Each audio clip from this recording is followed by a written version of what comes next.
commencé les pages du matin pour développer ma créativité. Et je me suis rendu compte que ces pages du matin m'apportaient beaucoup plus que cette créativité. J'ai découvert des choses, des éclairages, des compréhensions auxquelles je ne m'attendais pas. En fait, j'ai commencé donc à me réveiller un peu plus tôt pour écrire mes 3 pages chaque matin. Et puis, ce qu'il y a de bien, c'est que c'est le matin. Donc, l'esprit, a priori, est vide. Et je me suis aperçue, bon, il y a des matins où j'ai rien à dire, donc j'écris, j'ai rien à dire, j'ai rien à dire. Et au bout d'un moment, il y a des choses à dire.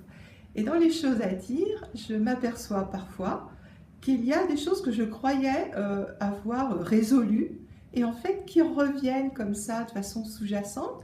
Donc j'écris, j'écris, j'écris.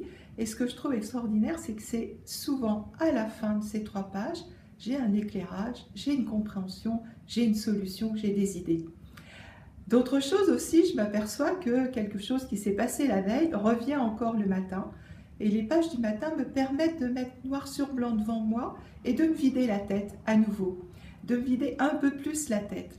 Et puis, certaines pages du matin, c'est de nouvelles idées sur des projets qui sont en cours, sur des résolutions qui sont à faire, et c'est le matin, l'esprit disponible, que ça arrive. Donc de les coucher sur le papier me permet finalement d'avoir une structuration, une reformulation, et en fait je me rends compte que je pars ensuite l'esprit encore plus libre pour toute la journée. Et je me suis rendu compte que ça a augmenté en fait mon efficacité professionnelle dans la journée. Et ainsi j'ai fait les 12 semaines. Après les 12 semaines, j'ai recommencé 12 semaines, puis 12 semaines.